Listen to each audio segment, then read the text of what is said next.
In ancient China, there lived a very poor old man in a small village. Despite his poverty, he owned a breathtaking, magnificent white horse.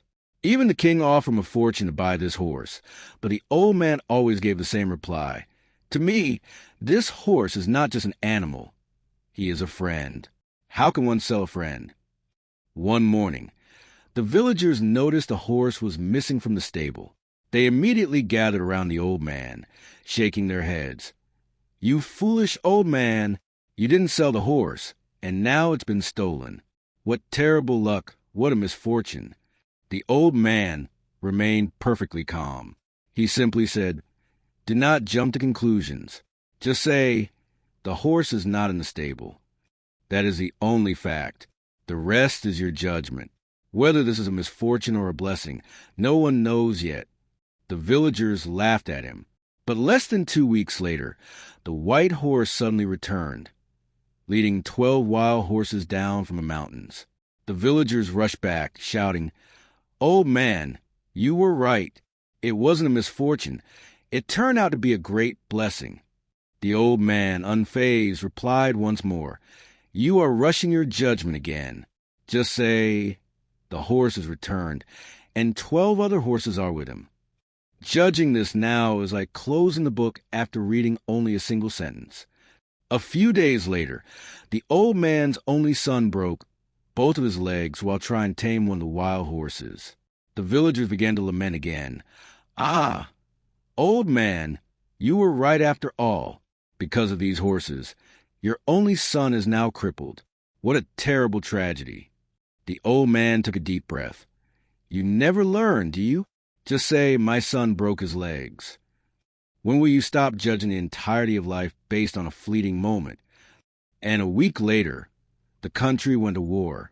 The king's army entered the village and forced every healthy young man into military service. Almost all of those who went to war perished. But because the old man's son had broken legs, he was left behind, and he survived.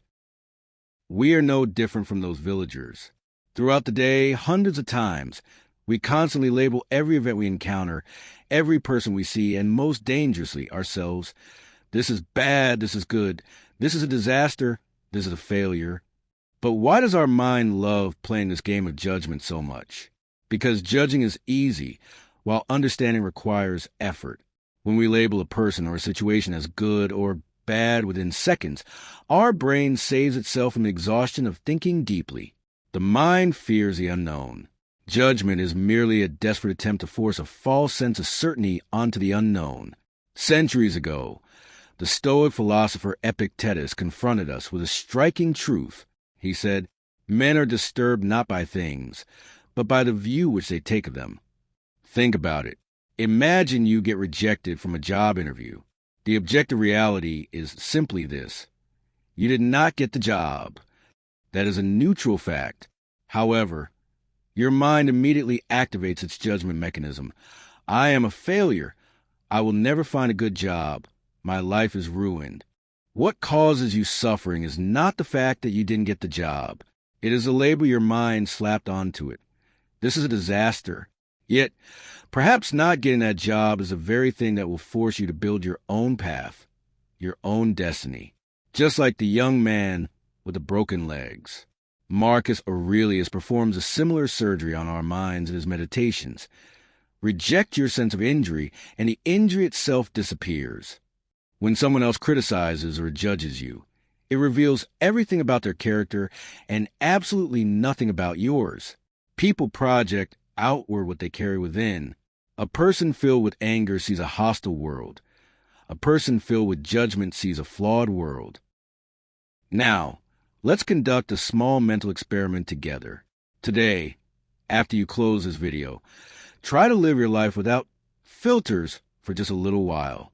The very moment you catch your mind starting to judge someone, whether you're walking down the street, scrolling through social media, or talking to a loved one, stop. Before you label their clothing, their tone of voice, or a piece of bad luck that just happened to you, throw this single word at your mind. Wait. And ask yourself this question: am I seeing reality as it is, or am I just writing my own story on top of it? Life is a massive book whose final page hasn't been read yet. If you pass judgment on every single chapter, you will miss the magnificent meaning at the very end. Let events be, let people be, and most importantly, step down from that ruthless judge's bench you place yourself on, because it is only when you stop judging that you truly begin to understand and finally become free. When was the last time you made a hasty judgment, only to be proven completely wrong later?